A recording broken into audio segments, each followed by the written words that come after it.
Assalamualaikum warahmatullahi wabarakatuh. Waalaikumsalam warahmatullahi wabarakatuh. Gimana kabarnya ibu-ibu hari ini? Alhamdulillah sehat. Alhamdulillah. Semangat. Ya, Bu Sri Astuti hadir ya, Bu Sutrisna Ya, Dir. ada, Bu Hanif ada. Alhamdulillah sudah lengkap hari ini ya. Sekarang saya sebelum memulai materi pada hari ini, saya akan memberikan ASB untuk penyemangat ibu-ibu. Bentar saya share di Google Meet-nya. Aku gak ada gambar-gambar, tunggu aja.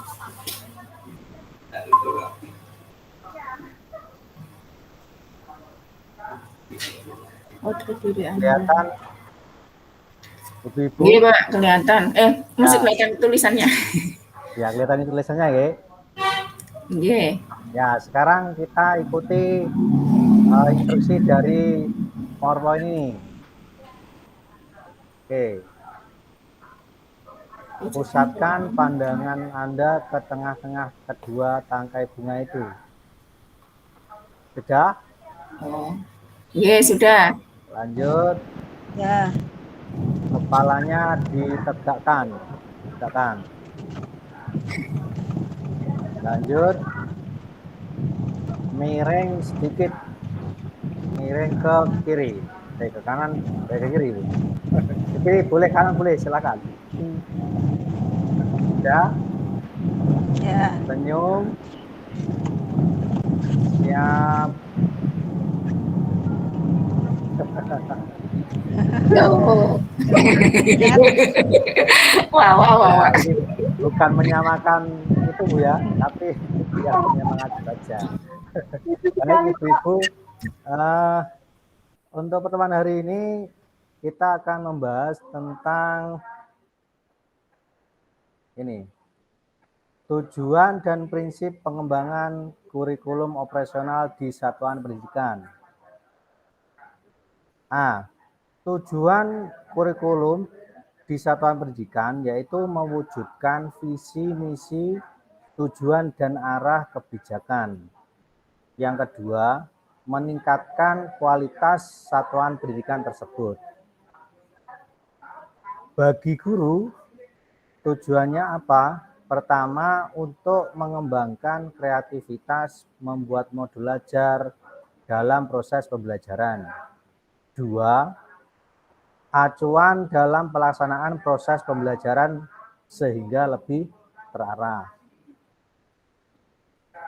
Yang ketiga, untuk peserta didik. Pertama, yaitu untuk memenuhi kebutuhan peserta didik. Kedua, untuk membentuk peserta didik sesuai profil pelajar Pancasila. Nah, itu ada 3 tujuan kurikulum di satuan pendidikan. Itu untuk apa? Untuk satuan pendidikan itu sendiri, untuk guru, untuk peserta didik. Nah, sekarang prinsip kurikulum di satuan pendidikan. Pertama, berpusat pada peserta didik. Pembelajaran harus memenuhi potensi, kebutuhan perkembangan dan tahapan belajar, serta kepentingan peserta didik. Profil Pancasila selalu menjadi rujukan pada semua tahapan dalam penyusunan kurikulum operasional sekolah. Jadi kurikulum di sini harus berpusat pada peserta didik, utamanya harus ke peserta didik. Yang kedua, harus kontekstual, menunjukkan kekhasan dan sesuai dengan karakteristik satuan pendidikan, konteks sesuai budaya, sosial budaya, lingkungan, serta dunia kerja dan industri. Jadi harus memperhatikan keadaan sosial budaya lingkungannya seperti itu. Dan juga dunia kerja. Jadi mungkin bisa menjelaskan kurikulum dengan dunia industri, didiskusikan antara di match-nya atau dikawinkan biar menjadi satu kurikulum yang selaras dengan dunia kerja, seperti itu. Yang ketiga, esensial. Semua unsur informasi penting atau utama yang dibutuhkan oleh para pemegang kepentingan tentang kurikulum yang digunakan di satuan pendidikan dapat diperoleh di dokumen tersebut. Bahasanya harus lugas dan mudah dipahami, tidak mengulang naskah atau kutipan yang sudah ada di naskah lain. Dokumen tidak perlu memuat kembali misalnya lampiran Kemendikbud seperti capaian pembelajaran, struktur, dan lain-lain dalam dokumen kurikulum nasional. Jadi harus to the point, harus memuat unsur penting, unsur utamanya apa, seperti itu. Yang keempat, akuntabel, dapat dipertanggungjawabkan karena berbasis data dan aktual. Jadi harus sesuai fakta, jadi sesuai data, seperti itu. Yang kelima, melibatkan berbagai pemangku kepentingan, yaitu pengembangan kurikulum, satuan pendidikan, melibatkan komite satuan pendidikan, dan berbagai pemangku kepentingan antara lain orang tua, organisasi, berbagai sentra, serta industri, dan dunia kerja untuk SMK, di bawah koordinasi dan supervisi Dinas Pendidikan atau kantor kementerian yang menjalankan urusan pemerintahan di bidang agama sesuai dengan kewenangannya. Nah, jadi itu ibu-ibu, kita membahas hari ini tentang tujuan dan prinsip dari kurikulum operasional di satuan pendidikan. Mungkin dari ibu-ibu ada yang kurang paham atau bertanya, silahkan. Bisa raise hand.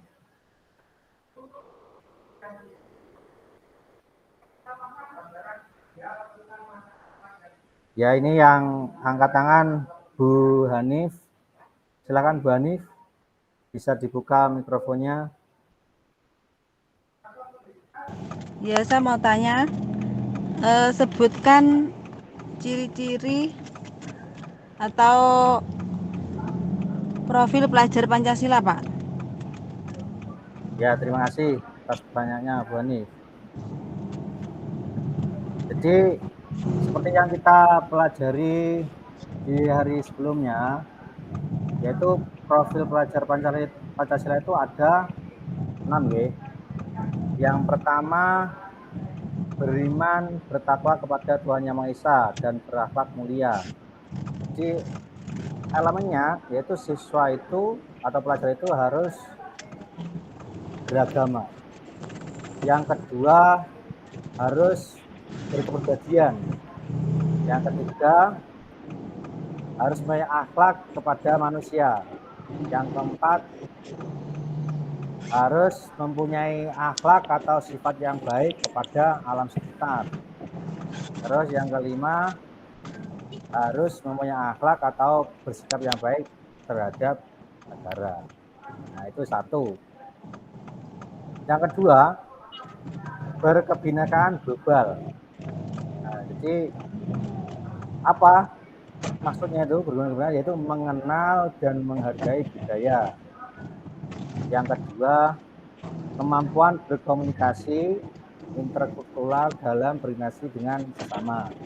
Yang ketiga, refleksi dan tanggung jawab terhadap pengalaman kebencanaan. Yang ketiga, harus mempunyai karakter gotong royong. Jadi harus bisa berkolaborasi, harus peduli terhadap sesama, harus mau berbagi terhadap siswa yang lain. Misalkan ada siswa yang kurang bisa memahami materi, dia mau menjelaskan, jadi bisa berbagi seperti itu. Terus yang keempat, mandiri ya. Jadi apa itu namanya? Yaitu kesadaran akan diri dan situasi yang dihadapi. Harus mandiri, jadi harus bersifat itu, harus bisa menghadapi situasi secara mandiri, apapun keadaannya, harus bisa menyikapi. Yang kedua, regulasi diri. Terus Yang kelima, bernalar kritis. Nah, itu apa? Yaitu harus memperoleh dan memproses informasi dan gagasan. Jadi bisa memperoleh atau memproses informasi punya itu. pendirian. Yang kedua, menganalisis dan mengevaluasi penalaran. Yang keempat, merefleksi pemikiran dan proses berpikir. Yang kelima, mengambil keputusan. Harus bisa mengambil keputusan, atau misalkan ada suatu masalah, dia harus bisa menentukan keputusan yang harus diambil. Yang terakhir, kreatif. Jadi harus bisa menghasilkan gagasan yang orisinal. Artinya tidak kopas, tidak membajak ya. Nah, plagiatisme itu. Dua, menghasilkan karya dan tindakan yang orisinal. Nah, itu Bu Hanif, bagaimana? Apakah cukup? Ya, saya rasa sudah cukup jelas Pak ya untuk penjabaran dari profil pelajar Pancasila. Keenam-enamnya sudah lengkap. Terima kasih Pak Pamol. Ya, terima kasih. Gimana ibu-ibu yang lain, apa sudah memahami ya? Sudah ya saya kira. Ampun Pak. Coba ini waktunya kayaknya masih ini. Coba saya berikan ini sedikit. Coba Bapak Ibu nih, latihan sederhana. Nah,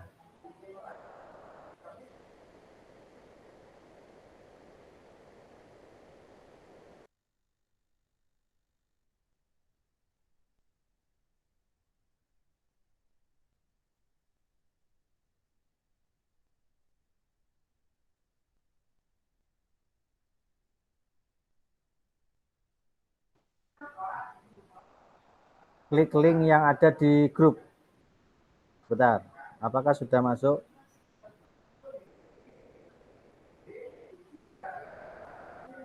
Belum masuk Bapak Ibu?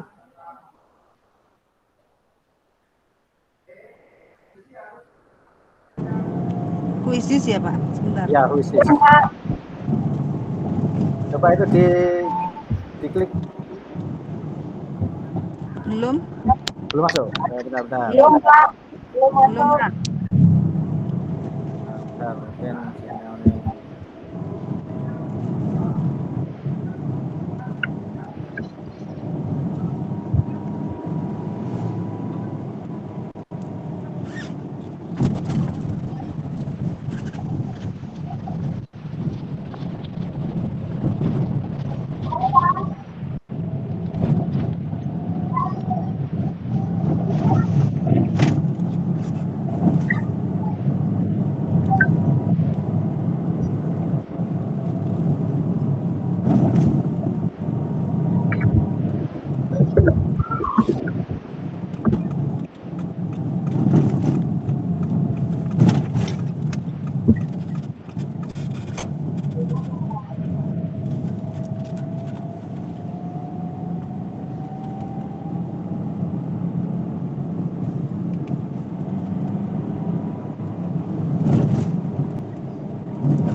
Sudah masuk Pak Pamul, sudah masuk.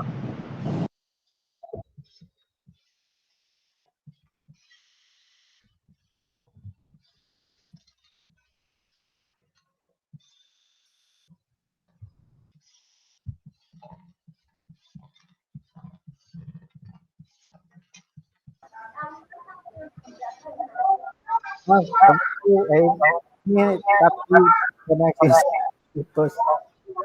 Lanjut saja dapat.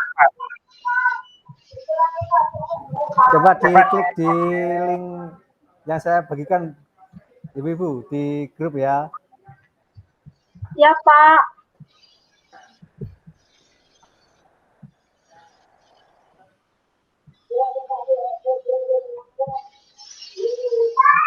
Sudah ada yang klik? Sudah, saya klik. Saya sudah Pak. Sudah saya klik Pak.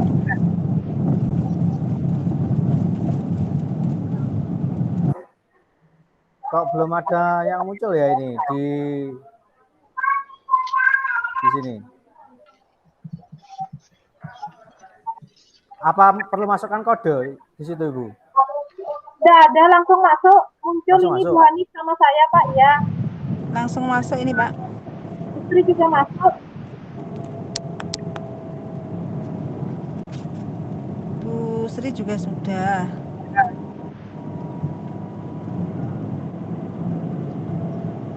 Bentar.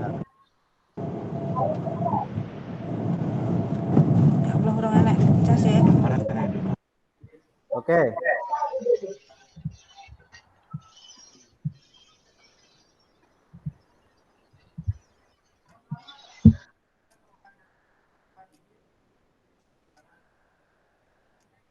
Silakan dikerjakan Ibu-ibu.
Ayo ini Putri tadi nomor 1 sekarang tergeser oleh Bu Sri.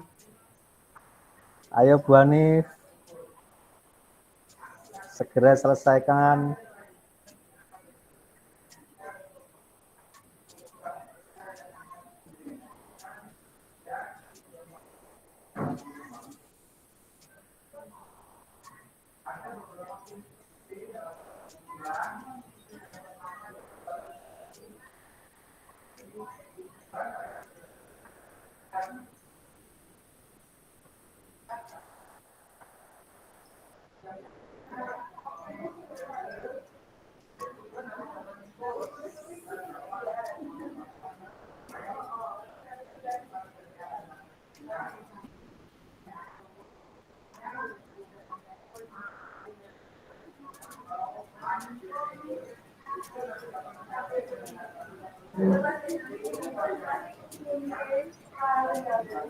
Ayo, ini Bu Hanif segera menyusul.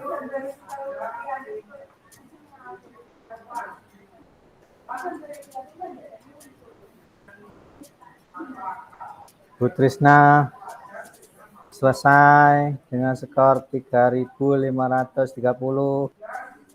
Bu Sri masih bertahan di ranking pertama.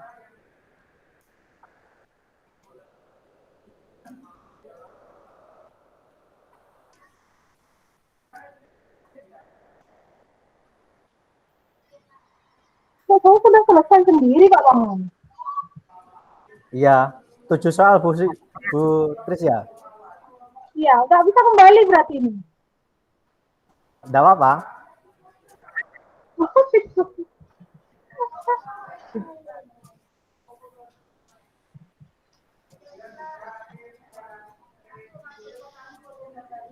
Nah, inilah juara pertama Bu Sri Astuti. Selamat. Juara kedua Bu Sutrisnawati. Yang ketiga Bu An. Ya. Oke, terima kasih Ibu-ibu atas semangatnya dan perhatiannya. Semoga pertemuan kali ini bermanfaat dan jangan lupa untuk mempersiapkan untuk pertemuan berikutnya. Saya akhiri untuk pertemuan kali ini ya Bapak Ibu-ibu. Ya, Terima kasih. Assalamualaikum warahmatullahi wabarakatuh. Waalaikumsalam warahmatullahi wabarakatuh. Amin. Sampai jumpa lagi.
Internetnya ngedot.